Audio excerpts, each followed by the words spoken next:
Hi team, my name is Ayushman Dubey and I am pursuing full stack data science course at Alma Beta, and this is my third capstone project, Airline Passenger Referral Prediction. This is a classification project and I have individually created this project. So basically this project just give gives a prediction about that a passenger in the airline will he or she may will he or she may that predict or recommend that airline to their friends or not. So this project begin with the data loading and EDA and feature engineering, and all these things are there. And apart from this, I have used six different algorithm, machine algorithm models in this project, like logistic regression, random forest, naive bayes, decision trees, SVM, and KNN. I have also did hyperparameter tuning using grid search CV on the decision tree and random forest. Then the data which is used in this project is collected by the various sources, including customer reviews and airline website, to obtain a comprehensive understanding of the airline industry. And I have cleaned this data involving dealing with the missing data, correcting data, dealing with the duplicate data, finding the unique values, removing the irrelevant features or irrelevant data which is not usable for me. And models were trained and tested using a variety of techniques like cross validation, train test split, to ensure that to ensure a generalizability to new data. Next, the feature selection was done to identify the most important feature have the greatest impact on the target variable, and the to grow the business of airline. Airline must provide outstanding cabin service, cabin crew, ground handling, entertainment, food and beverages, and comfortable seating to the passengers. And overall, the project concluded with recommendations for the airlines to focus on improving the features that are most important to the passengers, such as overall rating, value for money, the customer reviews, or to increase the likelihood of recommendation, ultimately grow the business. So basically, this project is about to predict that a passenger will recommend the a particular airline to their friends or not. So this is the GitHub link. Now, what is the problem statement? The data includes airline reviews from 2006 to 2019 for popular airlines around the world with multiple choice and free text questions. Data is scrapped in spring 2019. The main objective is to predict whether passengers will refer the airline to their present friends or not. So the main objective is the primary goal is to forecast whether the passenger would recommend the airline to their loved ones or not. So first I imported all the required libraries. Let's begin with the coding part. Then I mounted my Google Drive with the Google Colab notebook. Then I loaded the data set. The data set was an Excel file naming the data airline reviews. So this is the first view of my data using head function, the top five rows of my data. Next tail, the bottom five rows of my data. Next, the data set and data set rows and columns. So I found out that I have the 1,31,895 observations are present in the data, and 17 columns are there. Columns like airline, overall, author, travel type, aircraft, cabin, route. Now the data set information. So this is the data types and their respective data, their respective columns. Now I found the unique value, how many unique values are present in my data. So airline contains 81 unique values, overall contains 10 unique values, review date contains 3015 unique values, seat comfort, cabin service, food beverage. These all are ratings from 1 to 5. That's why they contains 5 unique values.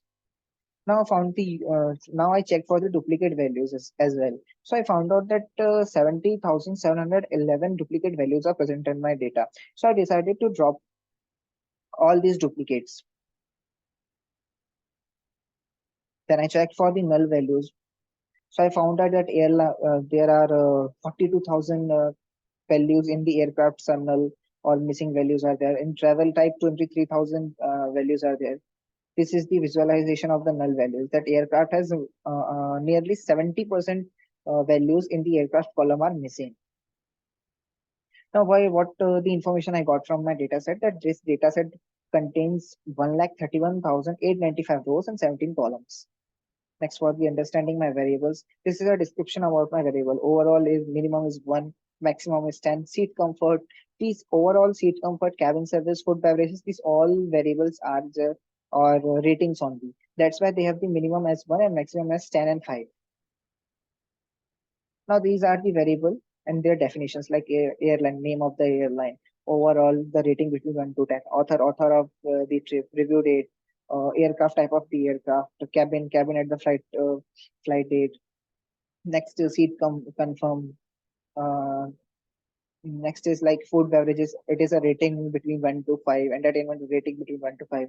From here, this part, I am starting my exploratory data analysis and the visualizations. So these are 10 questions which I made, and to get the answers, I analyzed the data set. So first question is, what are the average ratings given by passenger for food and beverage as well as entertainment in the economy classes? So what I got to know as a result, that what ratings are passenger giving. So at economy classes are comparatively low, getting low ratings than other cabin classes, like in business class or first class. Economy class has rating around, yeah, rating around 2.77, or in the entertainment section, it is 2.75, least in among all those four classes. Next, second question is, among the types of travelers, which one has the highest overall service ratings? So here, by the seeing the plot, I can say that business class is least recommended. Business class is the least recommended one. Economy class is most recommended cabin type.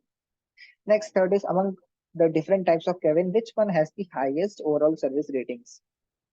So what I got to know about that, if a passenger is rating the trip, overall rating is higher than 8. So it is high chances that passenger traveler will recommend that airline to their friends and the cabin type.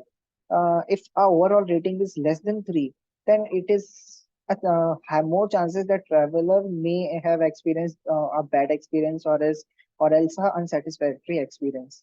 That's why he's not gonna recommend that airline to their friends. Fourth one is, which type of traveler has received more ratings. So based on the given plot, we can see that traveling type solo leisure has highest number of rating compared to the other traveling types.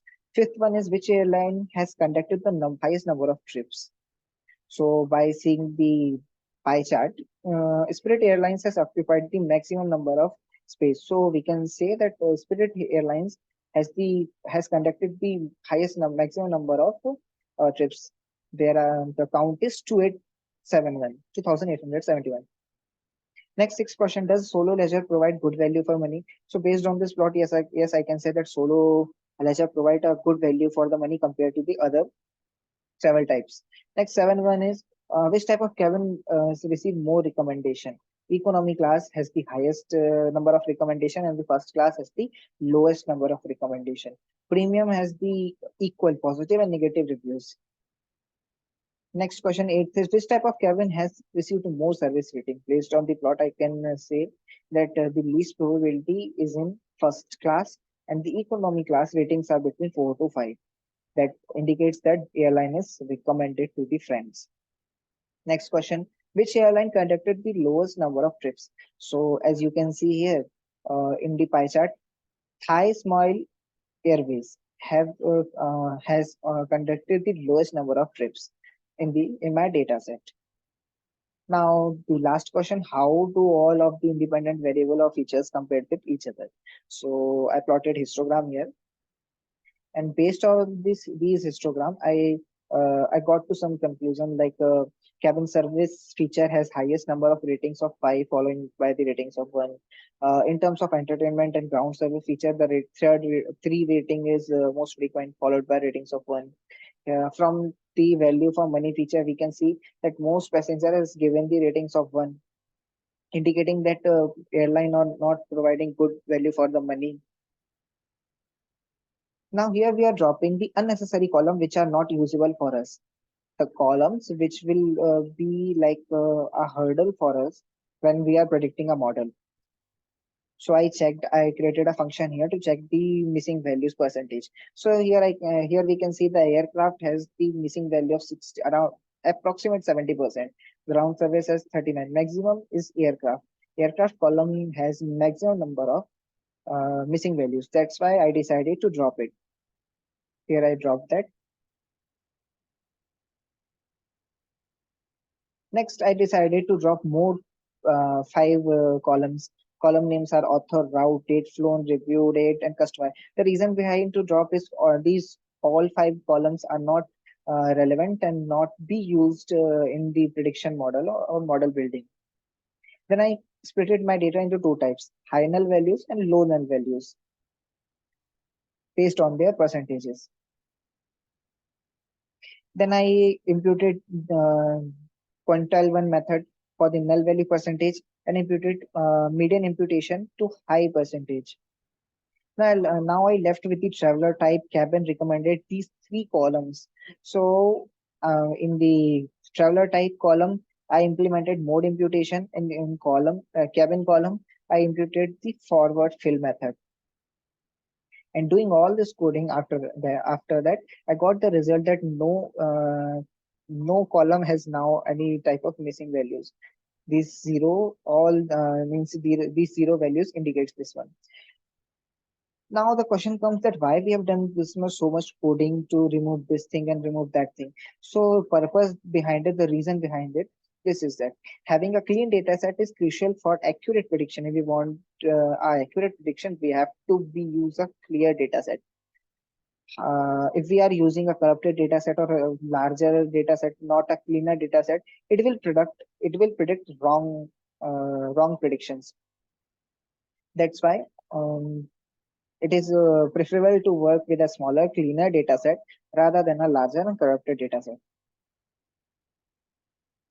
Now I converted the categorical values to the numerical values so that we can use them by predicting the model, so that we can use them in analyzing.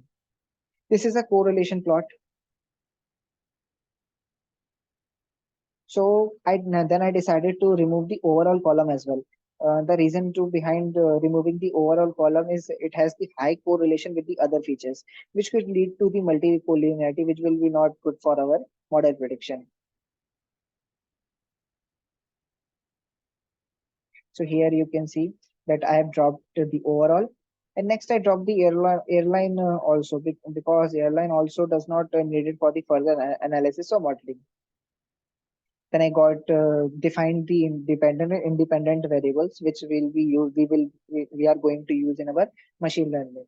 So recommended and these columns I have used. So recommended is our dependent, and these all columns are independent variables for us. Then I created a dummy variable also.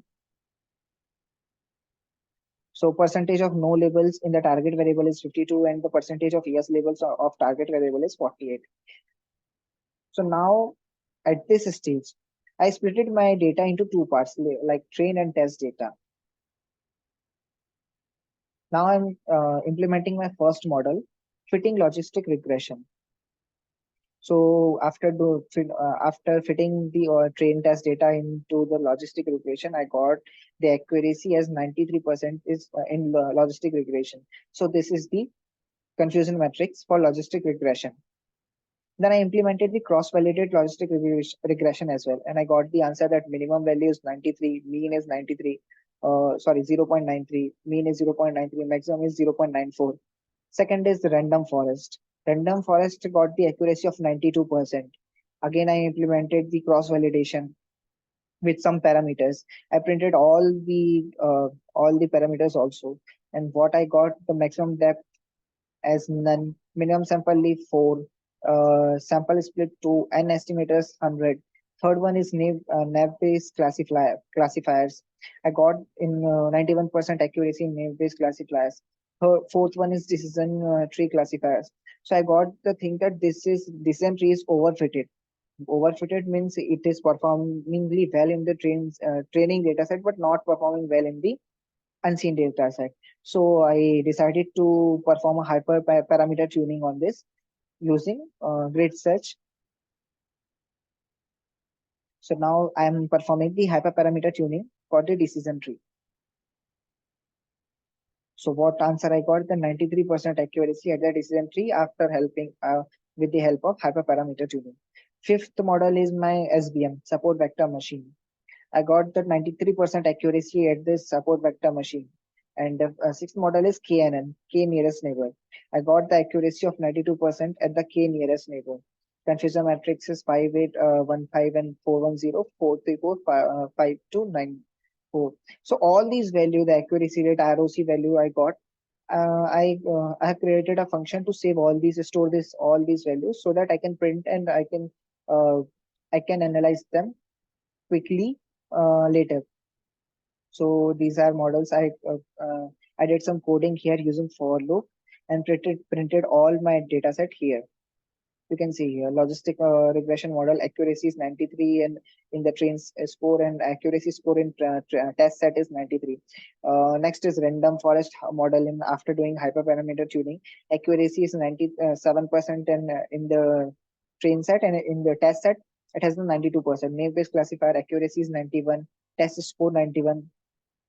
Next is decision tree model after doing the hyperparameter tuning. Accuracy is 94, test score is 93. Support SVM. In the SVM, accuracy is 93, test score is 93. Next is K nearest neighbor. Accuracy is 94, and test score as well is 92%. So based on these result, I concluded some points. So I have six different classification models I have used for these problems, like logistic regression, random forest name base, decision tree, support SVM, KNN, and all the models have achieved the accuracy of over 90%. All the models have got the accuracy score more than 90. This value indicates that they are effectively at the predicting the outcome. They can predict outcome very fine.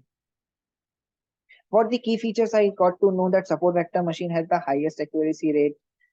Gradient boosting was finally used after doing the hyperparameter tuning. The most important feature that contribute to model's prediction are overall rating and value for the many. Random forest model achieved the highest training score. The most important metrics for this problem were recall and accuracy. SVM machine model achieved the highest recall score on the test set. And overall the conclusion is all of the models performed well on the given data set, but the logistic regression and SVM support vector machine models have performed well compared to others. So these two models may be better choices depending on the specific needs of the problem. So this was my project, and thank you so much for patiently listening to me, and thank you so much for giving this opportunity to present my project in front of you. Thank you so much.